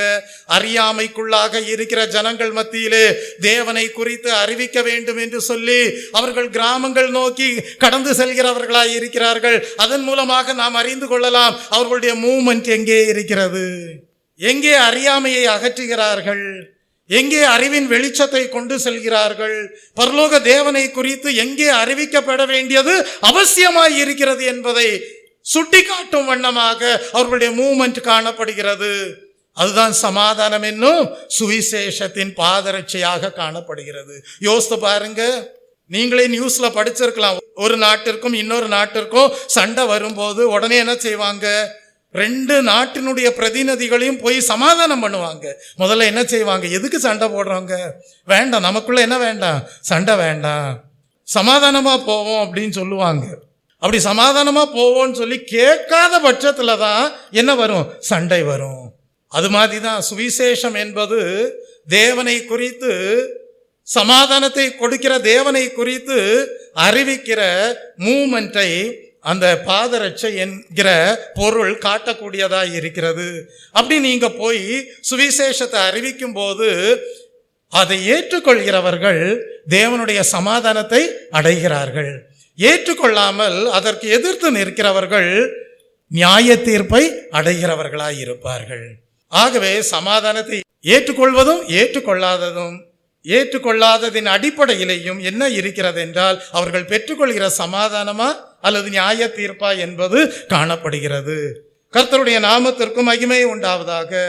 அப்ப இன்றைக்கும் நீங்கள் வாழ்கிற பகுதியிலே தேவைகள் இருக்கிறது. என்ன தேவை இருக்கிறது? சுவிசேஷத்தை அறிவிக்கக்கூடிய தேவைகள் இருக்கிறது. அந்த பகுதிக்கு நீங்கள் கடந்து செல்ல வேண்டும், அறிவிக்க வேண்டும். சமாதானத்தை அவர்களுடைய உள்ளத்திலே தேவனிடத்திலிருந்து பெற்றுக் கொடுக்க வேண்டும். அவர்களை பரலோக பிரஜைகளாக ஆசீர்வதிக்க வேண்டும். அதனால்தான் இயேசு கிறிஸ்து சொன்னார், நீங்கள் ஒரு கிராமத்திற்குள் போகும்போது, நீங்கள் ஒரு வீட்டிற்குள் பிரவேசிக்கும் போது சமாதானத்தின் வாழ்த்துதலை கூறுங்கள். அதை ஏற்றுக்கொண்டால் அது அவர்களுக்கு பலிக்கும். ஏற்றுக்கொள்ளாமல் போனா நீங்க காலில் படிந்த தூசியை போல உதறிட்டு வேற கிராமத்துக்கு போங்க, வேற வீட்டுக்கு போங்க. நியாய தீர்ப்பின் நாளில அவங்க தான் அதுக்கு கணக்கு கொடுக்கணும். Praise the Lord. சரி, சமாதானத்தின் சுவிசேஷத்திற்குரிய ஆயத்தம் என்னும் பாதரட்சை உண்டாயிருக்கணும். பாஸ்டர், ஒரு தேவை இருக்குன்னு சொல்லி நடுராத்திரியில கூட எனக்கு அழைப்பு வரலாம். இல்ல நான் வரமாட்டேன்னு சொன்னா என் காலில் என்ன இல்லைன்னு அர்த்தம்? சமாதானத்திற்குரிய சுவிசேஷத்துக்குரிய ஆயத்தம் என்னும் பாதரட்சை இல்லைன்னு அர்த்தம். ஆனா எந்த டைம்ல கூப்பிட்டாலும் நான் ஆயத்தமா இருக்கிறேன் கர்த்தாவே, அல்லேலூயா, ஒரு ஆத்மாவை மீட்டு ரட்சிக்கும்படியாக என்று சொல்லி ஆயத்தமாய் இருப்பேனே. ஆனால் சரியான நேரத்திற்கு நான் சரியான மூமெண்ட்டுக்கு, சரியான செயல்பாட்டிற்கு மூவ் பண்றதுக்கு ஆயத்தமாய் இருப்பேன். என்னை காண்கிறவர்கள் சொல்லுவார்கள், சமாதானத்தின் சுவிசேஷத்திற்குரிய ஆயத்தம் இந்த மனிதனுடைய வாழ்க்கையிலே இருக்கிறது என்பார்கள். நான்காவதாக 16ஆம் வசனத்திலே படிக்கிறோம், பொல்லாங்கன் எய்யும் அக்கினி அஸ்திரங்களை எல்லாம் அவித்து போடத்தக்கதாய் எல்லாவற்றிற்கும் மேலாய் விசுவாசம் என்னும் கேடகத்தை பிடித்து கொண்டவர்களாயும் நில்லுங்கள். இது எதை காட்டுகிறது? கேடகம். என்ன இருக்கான்? அக்கினி அஸ்திரங்கள் இருக்கான். என்ன இருக்கு? அக்கினி அஸ்திரங்கள். அந்த பிசாசனுடைய அக்கினி அஸ்திரங்களை எல்லாம் அவித்து போடத்தக்கதாக என்ன இருக்கணும்? உங்க கையில கேடகம் இருக்கணும். இந்த வாழ் சண்டை போடும்போது பார்த்திருப்பீங்க, ரெண்டு சைடும் வாழ் சண்டை போடுறவங்கள்ட்ட என்ன இருக்கும்? கேடகம் இருக்கும். அவன் வாழ் எடுத்து வீசும்போது என் சரீரத்துல படக்கூடாது அப்படின்னு சொல்லி, அது கேடகம். அதுபோல நம்முடைய வாழ்க்கையிலே கேடகமாக இருக்க வேண்டியது என்ன? தேவன் மேல் வைத்த விசுவாசம். Praise the Lord. ஷீல்டாக காணப்பட வேண்டும். அது எதை காட்டுகிறது? விசுவாசம் என்பது எதை காட்டுகிறது? பர்சனல் ட்ரஸ்டை காட்டுகிறது. Personal trust. என்னுடைய நம்பிக்கை யார் மேல இருக்கு? தேவன் மேலதான் இருக்கு. யாராவது கேட்பாங்க, அந்த பாஸ்டர் எப்படியா இவ்வளவு தைரியமா இருக்காரு? நம்மள்ட்ட இருக்கிற கோடிக்கணக்கான பணம் அவர்கிட்ட இல்ல, நம்மள்ட்ட இருக்கிற அளவுக்கு ஆஸ்தி ஐஸ்வர்யங்கள் அவர்கிட்ட இல்ல, ஆனா எப்படியா அவர் இவ்வளவு தைரியமா இருக்கிறாரு? சொல்லுவாங்க, அந்த பாஸ்டர் தன்னுடைய நம்பிக்கை யார் மேல வச்சிருக்காரு? தேவன் மேல வச்சிருக்கிறாரு. பர்சனல் ட்ரஸ்ட் ஷீல்டாக காணப்படுமையானால் உனக்கு எதிராக எழும்புகிற ஆயுதம் வாய்க்காதே போகும். நீ சொல்ல முடியும், நான் விசுவாசிக்கிறவர் இன்னார் என்று அறிவேன். அவர்தான் என்னுடைய வாழ்க்கையில விசுவாசத்தை துவங்க பண்ணினவர். அந்தந்த சூழ்நிலைக்கு ஏற்ப விசுவாசத்திலே பலப்படுத்துகிறவரும் அவரே. பலப்படுத்துகிற கிறிஸ்துவினாலே எல்லாவற்றையும் செய்ய எனக்கு பலன் உண்டு என்று சொல்ல முடியும். Belief in Christ. கிறிஸ்துவின் மேல் உன் நம்பிக்கை காணப்படும் போது தேவன் மேலும், பிதாவாகிய தேவன் மேலும் நீ நம்பிக்கையுடையவனாக காணப்படுவாய். சக மனிதர்கள் மீதும் உன் நம்பிக்கை காணப்படும். Praise the Lord. Fellow man என்று சொல்லுகிறோமே, சிலர் சொல்றாங்கல்ல, பாஸ்டர் வந்தா நாங்க எங்க பிள்ளைய கூட விடுறோம் சொல்றாங்கல்ல, அதான் நம்பிக்கை. கிறிஸ்துவின் மேல் உள்ள நம்பிக்கை சக மனிதர்கள் மீதும் நம்பிக்கை வைக்க செய்கிறது. Praise the Lord. Belief in Christ is at once belief in God and in man. It lays a foundation for love and trust towards our fellow man. ஏன் அப்படின்னா, உலகத்துல, பாவ உலகத்துல எது ஆளுகை செய்து கொண்டிருக்கிறது என்றால், சுயநலம் ஆளுகை செய்து கொண்டிருக்கிறது. நம்பிக்கை இன்மை ஆளுகை செய்து கொண்டிருக்கிறது பாவ உலகத்திலே. சொல்றாங்கல்ல, பாவ உலகத்துல இருக்கிறவங்க சொல்றாங்கல்ல, யாரையா நம்புறது இந்த காலத்துல? ஏன் எல்லாருமே எப்படி இருக்கிறான்? சுயநலமா இருக்கிறான். யாரை நம்புறது? சொல்றாங்கல்ல. அப்ப அந்த நம்பிக்கை இன்மையுள்ள உலகத்திலே, சுயநலம் உள்ள உலகத்திலே தேவன் என்ன செய்கிறார்? தம்முடைய பிள்ளைகள் கிறிஸ்துவின் மேல் நம்பிக்கை வைத்து ஜீவிக்கும் போது பிதாவாகிய தேவன் மேல் நம்பிக்கை வைத்து வாழ வைப்பவராகவும் சக மனிதர்களோடு நம்பிக்கையோடு ஜீவிக்கவும் செய்கிறவராய் இருக்கிறார். கர்த்தருடைய நாமத்திற்கு மகிமை உண்டாவதாக. He who believes is an overcomer. யார் அப்படிப்பட்ட நம்பிக்கையை கிறிஸ்துவின் மேல் வைத்து பிதாவாகிய தேவனை நம்புகிறார்களோ, சக மனிதர்களை, விசுவாசிகளை, ஊழியர்களை, பரிசுத்தவான்களை நம்புகிறார்களோ அவர்கள் ஜெயம் எடுக்கிறவர்களாய் இருக்கிறார்கள். Praise the Lord. அப்ப விசுவாசம் என்பது எப்படிப்பட்டது? லைஃப் ஆஃப் காட், தேவனுடைய வாழ்க்கையாய் இருக்கிறது. Praise the Lord. ஐந்தாவதாக நாம் படிக்கிறோம், இரட்சண்யம் என்னும் தலைச்சீராவையும் எடுத்துக்கொள்ளுங்கள் என்று சொல்லி இருப்பதை படிக்கிறோம். இரட்சண்யம் என்னும் தலைச்சீராவையும் என்ன செய்யுங்கள்? எடுத்துக்கொள்ளுங்கள். தலைச்சீரா என்று சொல்லும் போது ஹெல்மெட், நம்முடைய வாழ்க்கையில ஹெல்மெட்டாக இருப்பது என்ன? சால்வேஷன், ரட்சிப்பு தேவன் கொடுத்த ஈவாக இருக்கிறது. தேவன் கொடுத்த ரட்சிப்பு நம் வாழ்க்கையில ஈவாக இருக்கும்போது நம்முடைய வாழ்க்கையிலே கிறிஸ்து இயேசுவில் இருந்த சிந்தையே நம்மிலும் இருக்கக்கூடியதாய் இருக்கும். Praise the Lord. அங்க சொல்றாரு எடுத்துக்கொள்ளுங்கள் என்று சொல்லுகிறார். இரட்சண்யம் என்னும் தலை சீராவை எடுத்துக்கொள்ளுங்கள் என்று சொல்லுகிறார். அப்படின்னா என்ன அர்த்தம்? ரிசீவ் த சால்வேஷன், தேவன் கொடுக்கிற ரட்சிப்பை பெற்றுக்கொள்ளுங்கள். அப்பொழுது உங்களுடைய மனது தவறான சிந்தனைகளிலிருந்து, தவறான நோக்கங்களிலிருந்து, தவறான செயல்பாடுகளிலிருந்து, தவறான வழிகளிலிருந்து விலக்கப்பட்டதாக, மீட்கப்பட்டதாக, பாதாள வல்லமையிலிருந்து விடுதலை பெற்றதாக இருக்கும். குமாரன் விடுதலையாக்கினால் மெய்யாகவே விடுதலையானீர்கள். இயேசு கிறிஸ்துவை விசுவாசி நீயும் உன் வீட்டாரும் ரட்சிக்கப்படுவீர்கள். இயேசு கிறிஸ்துவை அல்லாமல் ரட்சிப்பு மனிதனுக்கு கிடையாது. நானே வழியும் சத்தியமும் ஜீவனுமாய் இருக்கிறேன், என்னால் அன்றி ஒருவனும் பிதாவினிடத்தில் வரான் என்று சொன்னார். அப்படியானால் இயேசு கிறிஸ்துவின் இரத்தம் சகல பாவங்களையும் நீக்கி சுத்திகரிக்கக்கூடியதாய் இருக்கிறது. அவருடைய வசனம் பழைய மனுஷனை களைந்து போடுவதற்கு உதவியாக காணப்படுகிறது. அவருடைய அபிஷேகம் ஆவியாத்ம சரீரத்தை குற்றமற்றதாக காக்கக்கூடியதாய் இருக்கிறது. ஆம் தெய்வ பிள்ளையை, அந்த இரட்சண்யத்தை ரிசீவ் பண்ணுங்கன்றாரு. இரட்சண்யம் என்னும் தலை சீராவை எடுத்துக்கொள்ளுங்கள். நீங்க நியூஸ் பேப்பர்ல பார்த்துருக்கலாம், ஒவ்வொரு நாடுகளும் எங்கள்கிட்ட அந்த ஜெட் இருக்கு, எங்கள்கிட்ட இந்த ஜெட் இருக்கு அப்படின்னு சொல்லி என்ன செய்யறாங்க? அதை காட்டுறாங்க. அதுல பிரயாணம் பண்ணிக்கிற பைலட்டை பாருங்களேன், கையில ஹெல்மெட் கொண்டு போவாங்க. அந்த ஜெட்ல ஏறி உட்கார்ந்தவொடனே என்ன செய்யறாங்க? ஹெல்மெட் எடுத்து தலையில போட்டுக்கிறாங்க. அது மாதிரி கர்த்தர் சொல்லுகிறார், தேவன் கொடுக்கிற இரட்சண்யத்தை ஹெல்மெட்டாக நீ அணிந்து கொள்ள. Praise the Lord. உங்களை பார்க்கறவங்க சொல்லுவாங்க, இவன் ரட்சிக்கப்பட்ட மனிதன்யா, அவனை போய் ஏன் கஷ்டப்படுத்துற, அவன் மண்டை சரியாதான் வேலை செய்யும். Praise the Lord. இரட்சண்யம் என்னும் தலை சீராவையும் எடுத்துக்கொள்ளுங்கள். அடுத்ததாக படிக்கிறோம், தேவனால் உரைக்கப்பட்ட வார்த்தை என்ன? ஆவியின் பட்டயத்தை எடுத்துக்கொள்ளுங்கள். இந்த வேத வசனமாகிய ஆவியின் பட்டயம் என்று சொல்லும் போது, நீங்க இராணுவத்தில் பணிபுரிகிறவர்களை போய் கேட்டீங்கன்னா சொல்லுவாங்க, எதிர்த்து செல்லக்கூடிய ஆயுதங்களும் இருக்கு. Praise the Lord. அது மாதிரி கர்த்தர் இங்க சொல்றாரு, நீங்க உரைக்கிற வாக்கு தத்தங்கள் அது பிசாசை எதிர்க்கக்கூடிய வாக்கு தத்தங்களாகவும் அமையலாம். அது ஆவியின் பட்டயமாய் இருக்கிறது. அதை என்ன சொல்லுவாங்கன்னா அஃபென்சிவ் வெப்பன் என்று சொல்லுவார்கள். அஃபென்சிவ் வெப்பன் என்று சொல்லும் போது எதிர்க்கக்கூடிய ஆயுதம். அப்ப இங்க பவுல் எழுதுகிறார், வேத வசனமாகிய ஆவியின் பட்டயத்தையும் என்ன செய்யுங்கள்? எடுத்துக்கொள்ளுங்கள் என்று சொல்கிறார். எபேசியருக்கு எழுதின புஸ்தகம் 5ஆம் அதிகாரம் 26, 27 வசனங்களை வாசித்து பாருங்கள். எபேசியர் 5ஆம் அதிகாரம் 26, 27 வசனங்கள். தாம் அதை திருவசனத்தை கொண்டு தண்ணீர் முழுக்கினால் சுத்திகரித்து பரிசுத்தமாக்குகிறதற்கும் கரை திரை முதலானவைகள் ஒன்றுமில்லாமல் பரிசுத்தமும் பிழையற்றதுமான மகிமையுள்ள சபையாக அதை தமக்கு முன்பாக நிறுத்திக் கொள்வதற்கும் தம்மை தாமே அதற்காக என்ன செய்தார்?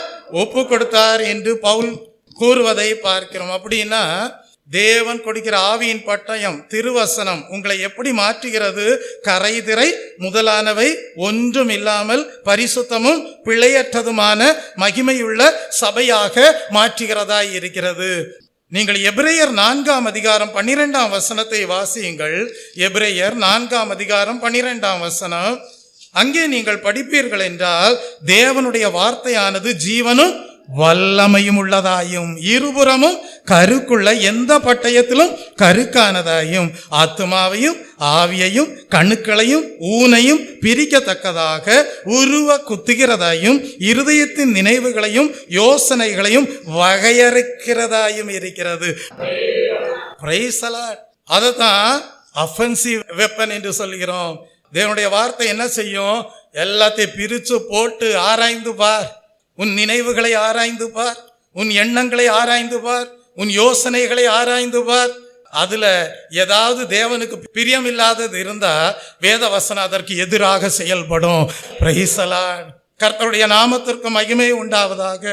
அடுத்ததாக சொல்லுகிறார், அப்படியே எபேசியருக்கு எழுதின புஸ்தகம் 6ஆம் அதிகாரத்துக்கு வருவோம். அடுத்தது என்ன சொல்றாரு? எந்த சமயத்திலும் சகலவிதமான வேண்டுதலோடும் விண்ணப்பத்தோடும் ஆவியினாலே ஜெபம் பண்ணி அதன் பொருட்டு மிகுந்த மன உறுதியோடும் சகல பரிசுத்தவான்களுக்காக பண்ணும் வேண்டுதலோடும் விழித்து கொண்டிருங்கள் என்று எழுதுகிறார். இப்ப இங்க ஜெபத்தை குறித்து குறிப்பிடுகிறார். அது எப்படி இருக்கிறது என்றால் ஆக்சிலரி வெப்பனாக காணப்படுகிறது. என்ன வெப்பன்? Auxiliary weapon. ஜெபம் என்பது உங்களுக்கு உதவி செய்யக்கூடிய ஆயுதமாக காணப்படுகிறது. ஏன் ஜெபம் அவசியமாக இருக்கிறது என்றால், பிசாசின் அழுத்தம் எவ்விதமாக காணப்படும் என்றால், எப்படி பிசாசின் அழுத்தம் எந்த அளவிற்கு காணப்படும் அப்படின்னா, தேவனுடைய பரிசுத்தவான்கள் அப்போஸ்தலர்கள் என்ன செஞ்சிடக்கூடாது? வாயை திறந்து சுவிசேஷத்தை அறிவிக்க கூடாது. தேவனுடைய வாக்கு அவர்களுக்கு கொடுக்கப்படக்கூடாது என்ற அடிப்படையில் அழுத்தம் எதனால் கொடுக்கப்படும்? பிசாசினால் கொடுக்கப்படும். அப்ப பிசாசினுடைய அழுத்தத்தை நீங்கள் அறிந்து கொள்ளலாம். எப்படிப்பட்ட அழுத்தம் உடையதாக இருக்கும் என்றால், அப்போஸ்தலர்கள் என்ன அறிவிக்க கூடாது? உபதேசத்தை கூறக்கூடாது. தேவனுடைய ஊழியர்கள் என்ன செய்யக்கூடாது? சுவிசேஷத்தை அறிவிக்க கூடாது. அவர்களுடைய வாயை என்ன செய்யணும்? கட்டணும். அவர்களுக்கு தேவனுடைய வாக்கு கிடைக்கக்கூடாது. தேவனுடைய வாக்கை அவர்கள் என்ன செய்யக்கூடாது? அறிவிக்க கூடாது என்கிற ஒரு அழுத்தத்தை கொடுப்பதற்கு ஏதுவாக பிசாசின் தந்திரங்கள் அமையும். ஆனால் அந்த தந்திரங்களை மேற்கொள்வதற்கு பரிசுத்தவான்கள் சொல்லுகிறார்கள், எங்களுக்காக நீங்கள் என்ன செய்யுங்கள்? ஜெபம் பண்ணுங்கள் என்று சொல்லுகிறார்கள். Praise the Lord. அப்போஸ்தலருடைய வேண்டுதல்கள் எப்படி இருக்கிறது என்றால், அவர்கள் கிறிஸ்துவின் ராஜ்யத்தின் பிரதிநிதிகளாக பூமிக்குரிய ஸ்தானங்களிலே நின்று என்ன செய்ய வேண்டும்? ஊழியம் செய்ய வேண்டும். அதற்காக வேண்டிக் கொள்ள சொல்லுகிறார்கள். ஆனா அப்படி செய்ய விடக்கூடாது என்பதற்காக தான் பவுலை கொண்டு போய் என்ன செஞ்சாங்க? நீதிமன்றத்தில் கொண்டு போய் நிறுத்தினாங்க. எங்க கொண்டு போய்? நீதிமன்றத்தில் கொண்டு போய் நிறுத்தினாங்க. அப்பதான் பவுல் சொல்றார், தேவனுடைய வாக்கு தனக்கு கிடைக்கும்படியாக தனக்காகவும் ஜெபம் பண்ணுங்கள் என்று குறிப்பிடக்கூடியவராக இருந்தார். Praise the Lord. நீங்கள் அப்படியே நீங்க கீழே படிச்சுட்டே வருவீங்கன்னு வைங்க. எபேசியர் 6ஆம் அதிகாரம் 19ஆம் வசனத்துல படிக்கிறோம், சுவிசேஷத்திற்காக சங்கிலியால் கட்டப்பட்டிருக்கிற ஸ்தானாதிபதியாகிய நான் அதை பற்றி பேச வேண்டிய தைரியமாய் பேசத்தக்கதாக நான் தைரியமாய் என் வாயை திறந்து சுவிசேஷத்தின் ரகசியத்தை அறிவிக்கிறதற்கு வாக்கு எனக்கு கொடுக்கும்படி எனக்காகவும் விண்ணப்பம் பண்ணுங்கள் என்று எழுதுகிறார். அப்ப பிசாசின் தந்திரங்கள் எப்படிப்பட்ட அழுத்தத்தை கொண்டு வரக்கூடியதா இருக்கிறது என்றால், அப்போஸ்தலர்கள் சுவிசேஷத்தை அறிவிக்க கூடாது, அவங்கள சங்கிலியால கட்டணும், நீதிமன்றத்தில் கொண்டு போய் நிறுத்தணும், அவர்கள் கிறிஸ்துவின் பிரதிநிதிகளாக ஊழியம் செய்யக்கூடாது. அதுதான் பிசாசின் தந்திரங்களின் அழுத்தமாய் இருக்கிறது. ஆகவே தனக்காகவும் வேண்டிக் கொள்ளுங்கள் என்று பவுல் அறிவுரை கூறக்கூடியவராய் இருக்கிறார். அப்ப ஜெபம் என்ன செய்கிறது? உதவியாக செயல்படக்கூடியதாய் இருக்கிறது. Praise the Lord. The Lord should anoint his servants of God to preach and teach. Praise the Lord. அப்ப அதுக்கு ஒரு அனாயிண்டிங் வேணும்ல, ப்ரீச் பண்றதுக்கு அனாயிண்டிங் வேணும்ல, டீச் பண்றதுக்கு அபிஷேகம் வேணும்ல. இருந்தாதான் என்ன செய்ய முடியும்? அந்த பிசாசின் தந்திரங்களை ஜெபத்தோடு மேற்கொள்ள முடியும். Praise the Lord. கர்த்தருடைய நாமத்திற்கு மகிமை உண்டாவதாக. இப்ப நம்ம வாஸ்தவ வசனத்துக்கு வருவோம். யாக்கோபுக்கு எழுதின புஸ்தகம் 4ஆம் அதிகாரம் 7ஆம் வசனம். ஆகையால் தேவனுக்கு கீழ்ப்படிந்திருங்கள், பிசாசுக்கு எதிர்த்து நில்லுங்கள், அப்பொழுது அவன் உங்களை விட்டு ஓடி போவான். Praise the Lord. 1 பேதுருக்கு எழுதின புஸ்தகம் 5ஆம் அதிகாரம் 8-9 வசனங்களை வாஸ்து பாருங்க. தெளிந்த புத்தியுள்ளவர்களாயிருங்கள், விழித்திருங்கள். ஏனெனில் உங்கள் எதிராளியாகிய பிசாசானவன் கர்ச்சிக்கிற சிங்கம் போல் எவனை விழுங்கலாமோ என்று வகை தேடி சுற்றித் திரிகிறான் அப்படின்னு சொல்லிட்டு கீழே எழுதுறாரு. விசுவாசத்தில் உறுதியாயிருந்து அவனுக்கு எதிர்த்து நில்லுங்கள். உலகத்தில் உள்ள உங்கள் சகோதரரிடத்திலே அப்படிப்பட்ட பாடுகள் நிறைவேறி வருகிறது என்று அறிந்திருக்கிறீர்களே. அப்படின்னா என்ன சொல்ல வர்றாரு? தெளிந்த புத்தி இருக்கணுமா, விழித்திருக்கணுமா. ஏன்? நிறைய தீமையான திட்டங்கள் இருக்கிறது, நிறைய தீமையான நோக்கங்கள் இருக்கிறது. அதை நிறைவேற்ற வேண்டும் என்று பிசாசு என்ன செய்கிறான்? தீவிரமாக யோசனை செய்து வருகிறான். அப்படிப்பட்ட யோசனையில விழுந்தவங்க தான் யாரு? ஆதாமும் ஏவாளும். தேவனுக்கு கீழ்ப்படிய வேண்டியவங்க, பிசாசுக்கு எதிர்த்து நிற்க வேண்டியவங்க, முழு இருதயத்தோடு தேவனை நேசிக்க வேண்டியவர்கள், முழு இருதயத்தோடு தேவ பக்தியோடு காணப்பட வேண்டியவர்கள். பிசாசின் தந்திரங்களுக்கு மனதிலே இடம் கொடுத்தார்கள், தேவ சமூகத்தை இழந்து போனார்கள். அவர்கள் தேவனுடைய சமூகத்தை விட்டு விலகி போனார்கள். அவர்கள் மூலமாக பாவம் உலகத்திலே கர்ப்பம் தரித்தது. தேவன் அவர்களுக்கு என்ன சொன்னார்? நீங்கள் சகலத்தையும் ஆண்டு கொள்வீர்கள் என்று சொன்னார். ஆனால் அவர்கள் பிசாசின் ஆளுகைக்குள்ளாக பாவ உலகத்தை கொண்டு வரக்கூடியவர்களாக மாறினார்கள். இப்ப அந்த பாவ உலகத்திலிருந்து தான் நாம் மீட்டு ரட்சிக்கப்பட்டிருக்கிறோம். மீட்டு ரட்சிக்கப்பட்ட நாம் மறுபடியும் என்ன செஞ்சிடக்கூடாது? விழிப்புள்ளவர்களாக இராமல் போய், தெளிந்த புத்தி உள்ளவர்களாக இராமல் போய் என்ன செய்து விடக்கூடாது? விசுவாசத்துல உறுதியாக இராமல் போய் என்ன செஞ்சிடக்கூடாது? பிசாசினால் மேற்கொள்ளப்பட்டவர்களாக மாறிவிடக்கூடாது. Praise the Lord. அதனாலதான் கர்த்தர் சொன்னார், உலகத்தில் இருக்கிறவனிலும் உங்களில் இருக்கிறவர் பெரியவர் என்று சொன்னார். தேவனால் பிறந்தவன் பாவம் செய்யான். அதனுடைய அர்த்தம் என்ன? பாவத்தில் அவன் நிலைத்திருக்க மாட்டான். வாசியுங்கள் 1 யோவான் 5ஆம் அதிகாரம் 19ஆம் வசனத்தை வாசித்து பாருங்கள். நாம் தேவனால் உண்டாயிருக்கிறோம் என்றும் உலகம் முழுவதும் பொல்லாங்கனுக்குள் கிடைக்கிறது என்றும் அறிந்திருக்கிறோமே. அதாங்க, உலகம் முழுவதும் எதுக்குள்ள இருக்கு? பொல்லாங்கனுக்குள். அது எதை காட்டுகிறது? பாவ உலகத்தை காட்டுகிறது.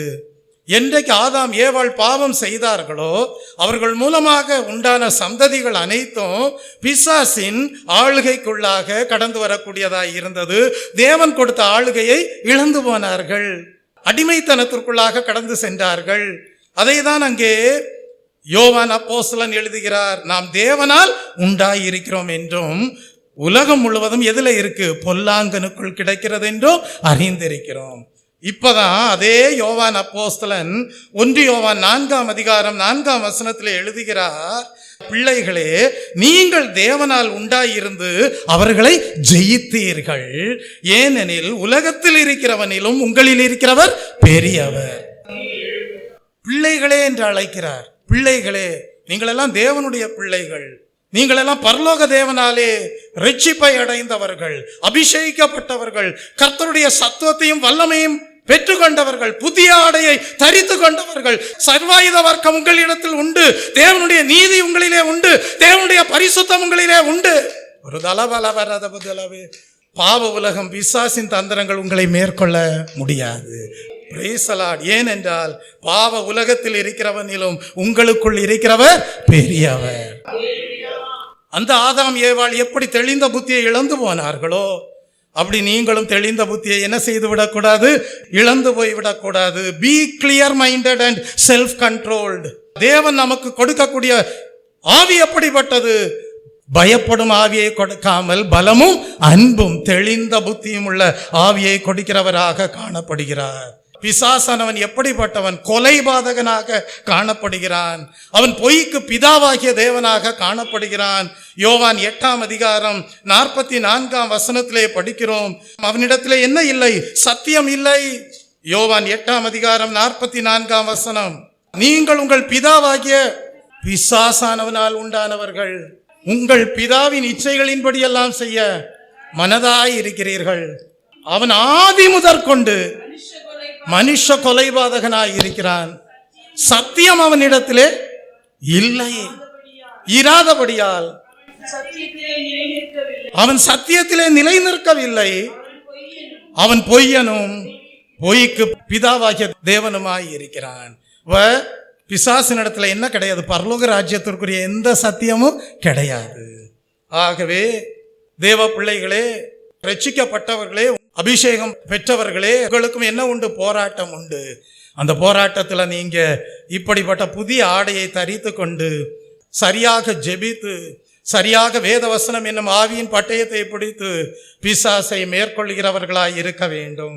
நான் ஒரே ஒரு கேள்வி கேட்கிறேன். பரலோக தேவனோடு யார் கூட இருப்பார்?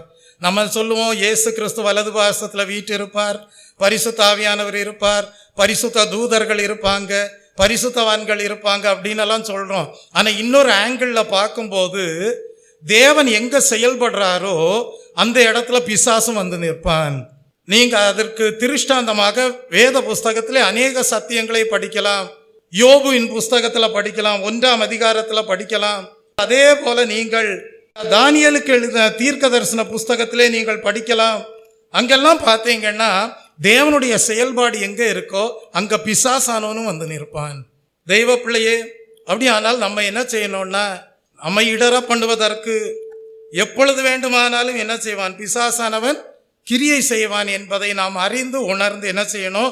ஜாக்கிரதையாய் இருக்க வேண்டும். அதான் கர்த்தர் கேட்டார், யோபுவின் மேல் கண் வைத்தாயோ அப்படின்னு கேட்டார். கேட்டாரா இல்லையா?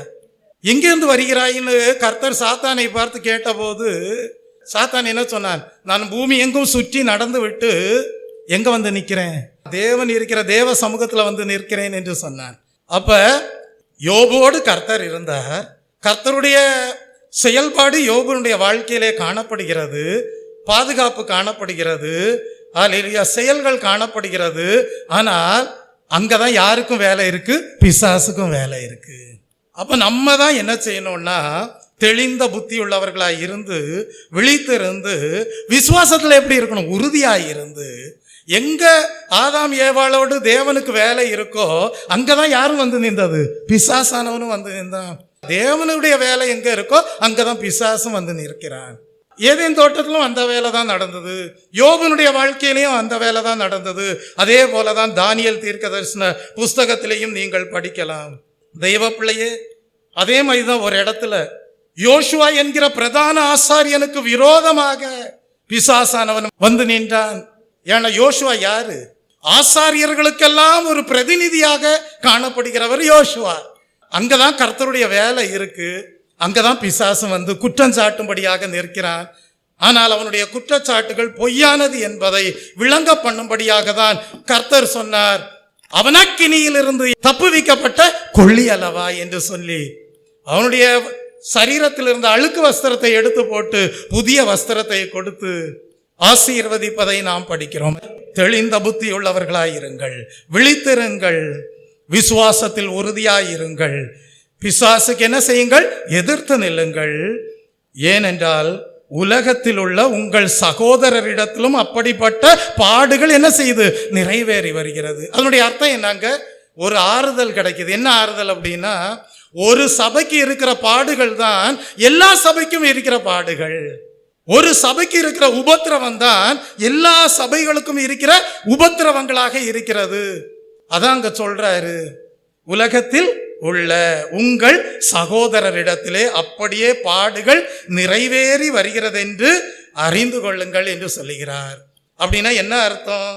ஒரு சபைக்குள்ள தைரியம் தான் மற்ற சபைக்கு உறுதிப்பட்டதாய் இருக்கிறது. நாம் தேவனுக்கு நன்றி செலுத்துவோம்.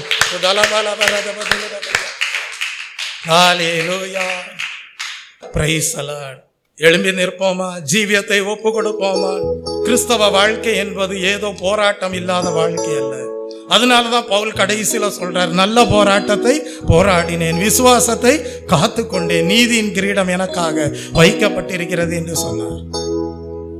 வாழ்த்துகிறேன் இயேசுநாதா, வாழ்த்துகிறேன் இக்காலைதனில், வாழ்த்துகிறேன் இயேசுநாதா, வாழ்த்துகிறேன் இக்காலைதனில்.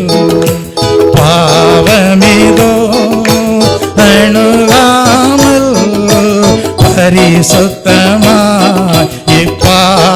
செல்ல தேவையான சர்வாயுதங்கள் தாரும் ஜெப ஆவியுடன் வாழ்த்துகிறேன் இயேசுநாதா வாழ்த்துகிறேன் இக்காலை தனில் வாழ்த்துகிறேன் இயேசுநாதா வாழ்த்துகிறேன் இக்காலை தனில்.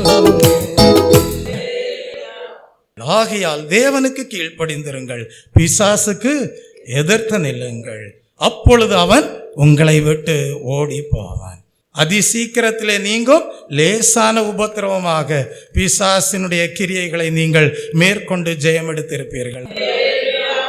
ஜெபிப்போம். பரிசுத்தம் இறக்க நிறைந்த ஆண்டவரே, அருமையான அந்த மனமகிழ்ச்சி நாளுக்காய் நன்றி செலுத்துகிறோம். தேவனுக்கு கீழ்ப்படுதிருங்கள், பிசாசுக்கு எதிர்த்து நிலுங்கள் என்கிற சத்தியத்தை இந்த நாளிலே எங்களுக்கு கற்றுக் கொடுத்த கிருபைக்காக உமக்கு நன்றி செலுத்துகிறோம். ஆண்டவரே, நீர் ஆண்டவரே வைராகிய வாஞ்சையுள்ள தேவனாயிருந்து எங்களை நேசிக்கிற தேவன், அதிகமான கிருபையை தருகிற தேவனாய் இருக்கிறபடினாலே ஆண்டவரே, உயிர்த்தெழுதலின் வல்லமையை அனுபவிக்க கிருபை பெற்றவர்களாய நாங்கள் ஆண்டவரே தேவனுக்கு நாங்கள் கீழ்ப்படிந்திருக்க வேண்டும். தேவனுக்கு கீழ்ப்படிந்திருக்கிறோடைய அடையாளம் பிசாசை எதிர்ப்பவர்களாக காணப்படுகிறார்கள். இப்படிப்பட்டவருடைய வாழ்வு கர்த்தருடைய கரத்தில் இருக்கிறபடியால் உமக்கு நன்றி செலுத்துகிறோம். ஆண்டவரே, இப்படிப்பட்டவர்களே முழு இருதயத்தோடு தேவ பக்தி உள்ளவர்களாய் காணப்படுகிறார்கள் என்கிற சத்தியத்தை இந்த நாளிலே கற்றுக் கொடுத்த கிருபைக்காய் ஸ்தோத்திரம். கர்த்தாவே, காணக்கூடாத உலகத்தில் பிசாசின் தந்திரங்களை, அவனுடைய தந்திரங்களை எதிர்த்து நிற்கக்கூடிய காரியங்கள் வெளிப்படையாகவே இருக்கிறது. பரிசுத்தாவியின் துணையோடும் சர்வ ஆயுத வர்க்கங்களான புதிய ஆடையை ஆண்டவரே தரித்து கொண்டு ஆண்டவரே நாங்கள் யுத்தத்தில் ஜெயம் பெற ஆவியானவர் எங்களுக்கு உதவி செய்கிறதற்காக நமக்கு நன்றி செலுத்துகிறோம். எங்களது மனதை போர்க்களமாக வைத்து பிசாசானவன் யுத்தம் நடத்துகிறான். தேவனது நீதியும் பரிசுத்தம் நிறைந்த ஆவிக்குரிய அனுபவத்தை பெற்ற அந்த சர்வாயுத வர்க்கத்தின் ஆடையை நாங்கள் தரித்து கொண்டு இந்த யுத்தத்திலே நாங்கள் ஜெயம் பெறுகிறவர்களாக காணப்படும்படியாய் கர்த்தர் கிருபை தருகிறபடியால் உமக்கு நன்றி செலுத்துகிறோம். இந்த யுத்தத்திலே உம்முடைய நோக்கம் நிறைவேறுகிறபடியால் உமக்கு நன்றி செலுத்துகிறோம். கர்த்தாவே, மனதை சரீரத்தை கெடுக்கக்கூடிய தேவ உறவை ஐக்கியப்பட முடியாதபடிக்கு போராட்டம் எங்களுக்கு உண்டு. ஆண்டவரே, எங்களுக்கு திராணி வேணும். அதற்கு ஆண்டவரே சத்தியம் என்கிற வேத வசனம் என்கிற சத்தியத்தை ஆண்டவரே நாங்கள் பெற்றுக்கொள்ள வேண்டும். வேத வசனம் என்கிற சத்தியம் ஆண்டவரே பரலோகத்தை குறித்த உண்மை எங்களுக்கு விளக்கிறபடினாலே நாங்கள் சத்தியம் எனும் கட்சியை நாங்கள் கட்டிக்கொள்கிறவர்களாக காணப்பட வேண்டும். தேவனுடைய வசனங்கள் எல்லாம் ஆம் என்றும் ஆமென் என்றும் உள்ளதால் சத்தியத்தை நாங்கள் கச்சையாக கட்டிக்கொள்ள எங்களுக்கு கிருபை தருவீராக. அப்படியாக நீதி என்னும் மார்க்கவசம் இருதயத்தை பாதுகாக்கக்கூடிய தேவ நீதியை தரித்து கொள்ளக்கூடியதாக காணப்படுகிறது. நாங்கள் பரிசுத்த ஆவியை பெற்று பரலோக அனுபவத்தை பெற்று எங்களுடைய சரீரங்களை நீதிக்குரிய எங்களுடைய அவயவங்களை எல்லாம் நீதிக்குரிய ஆயுதங்களாக நாங்கள் ஒப்பு கொடுக்க எங்களுக்கு கிருபை தாங்க. ஆண்டவரே, எங்களது வாழ்க்கை உள்ளும் புறம்பும் நீதி நேர்மை உள்ளதாக காணப்பட அப்படிப்பட்ட கிருபை எங்களுக்கு தருவீராக. ஆண்டவரே, அப்படியாக பாதரட்சை என்கிற சமாதானத்தின் சுவிசேஷத்திற்குரிய ஆயத்தம் என்னும் பாதரட்சையை கர்த்தர் எங்களுக்கு ஆண்டவரே தருகிறீரப்பா. அதற்காக நன்றி செலுத்துகிறோம்.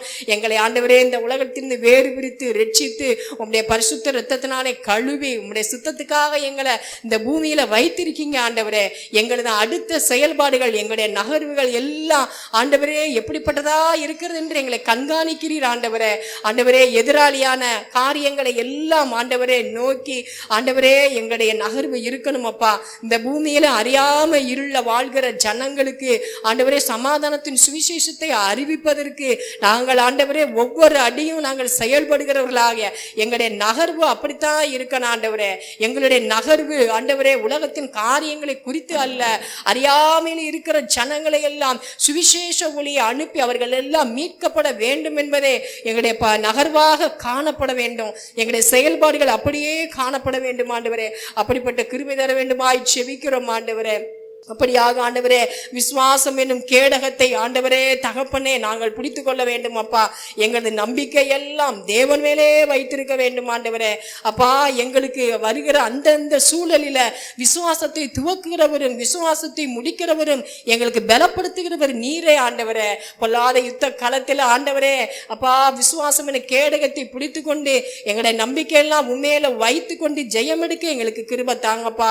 ஆண்டவரே, இந்த சுயநலமான உலகிலே கிறிஸ்துவின் மீது நம்பிக்கை வைக்கும் பொழுது தேவன் மீதும் நாங்கள் ஆண்டவரை நம்பிக்கையாய் இருக்கிறோம். சகல மனிதர்களும் நம்பிக்கைக்குரியவர்களாக காணப்படுகிறார்களே, அதற்காக உமக்கு நன்றி செலுத்துகிறோம் அப்பா. அப்படியாக ஆண்டவரே இரட்சணியம் தலைச்சீராவை ஆண்டவரை எங்களுக்கு ஈவாக கொடுத்திருக்கீங்கப்பா. அதற்காக ஸ்தோத்திரம். கிறிஸ்துவின் சிந்தை எங்களுடைய சிந்தையாக மாற வேண்டும் ஆண்டவரே. எங்களுடைய தவறான நோக்கம் செயல்பாடுகள் எல்லாம் மீட்கப்பட வேண்டும். பாதாள வல்லமையிலிருந்து விடுதலை பெறுவதற்கு கிறிஸ்துவின் சிந்தை எங்களுக்கு உதவியாய் இருக்கிறது அப்பா. அப்படியாக இரட்சணியம் எனும் தலைச்சிராவை பெற்று ஆண்டவரை அனுபவிக்க கர்த்தர் எங்களுக்கு கிருபை தருவீராக ஆண்டவரே.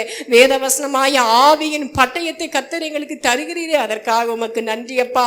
இந்த வேத வசனமாய ஆவியின் பட்டயம் எங்களை தற்காக்கும் ஆயுதமாகவும் பிசாசை எதிர்க்கும் ஆயுதமாக பயன்படுத்துவதற்காக உமக்கு நன்றி செலுத்துகிறோம் ஆண்டவரே. அப்பா, வேத வசனமானது எங்களை கரை திரையற்ற மகிமையுள்ள சபையாக எங்களை நிலை நிறுத்துவதற்கு பயன்படுகிறதே ஆண்டவரே. அப்படியாக ஆண்டவரே வேத வசனமாய் ஆவியின் பட்டயத்தை பிடித்து கொண்டு ஜெயம் எடுக்க கர்த்தர் கிருபை தருவீராக. இருபுறம் கருக்குள்ள பட்டயமாகிய வேத வசனத்தை ஆண்டவரே நாங்கள் பிடித்துக்கொள்ள கர்த்தர் கிருபை தருவீராக ஆண்டவரே.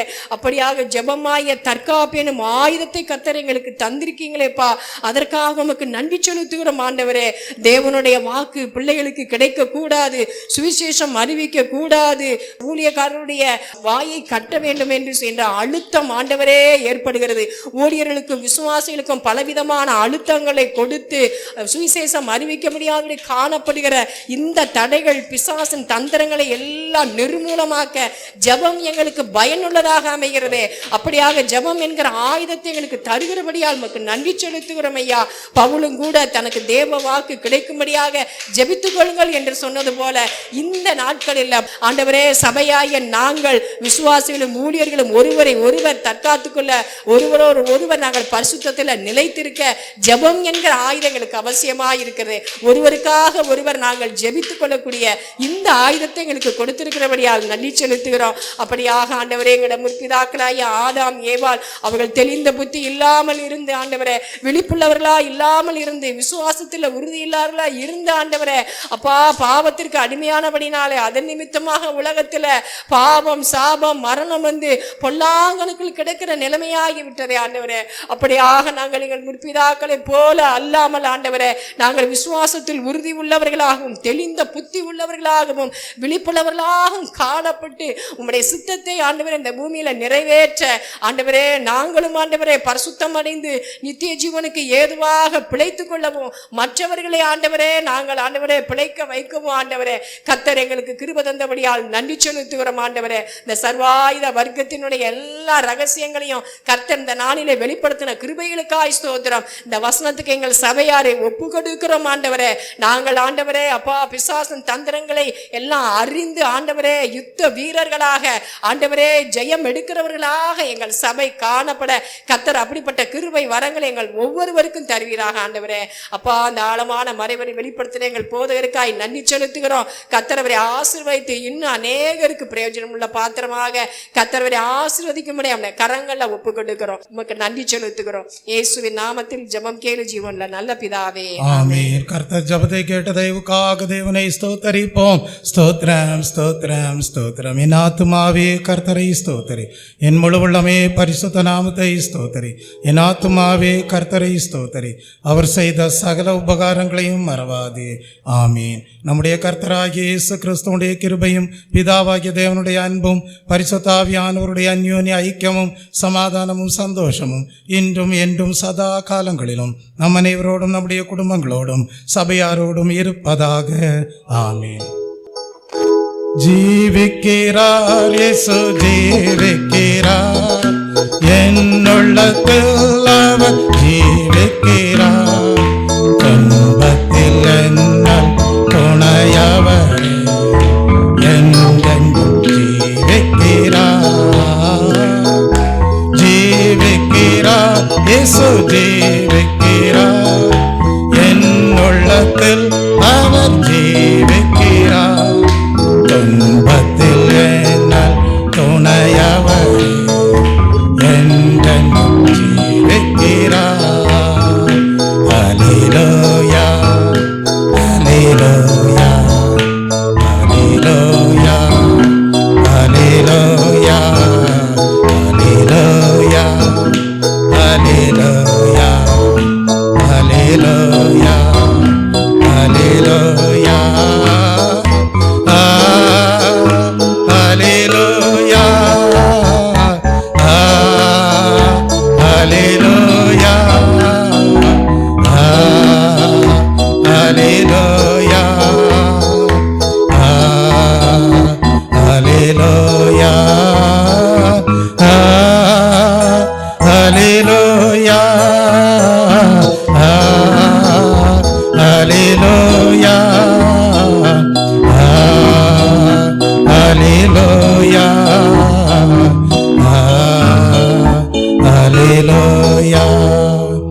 ஆகையால் தேவனுக்கு கீழ்ப்படிந்திருங்கள், பிசாசுக்கு எதிர்த்து நில்லுங்கள், அப்பொழுது அவன் உங்களை விட்டு ஓடி போவான் என்கிற வசனத்தின் மூலமாக தேவாவியானவர் வெளிப்படுத்தின சத்தியங்கள் உங்கள் ஒவ்வொருவருக்கும் ஆசீர்வாதமாக காணப்பட தேவன்தாமே உங்களை அவருடைய அபிஷேகத்தினாலே ஆசீர்வதித்து மேன்மைப்படுத்துவாராக. ஆமென்.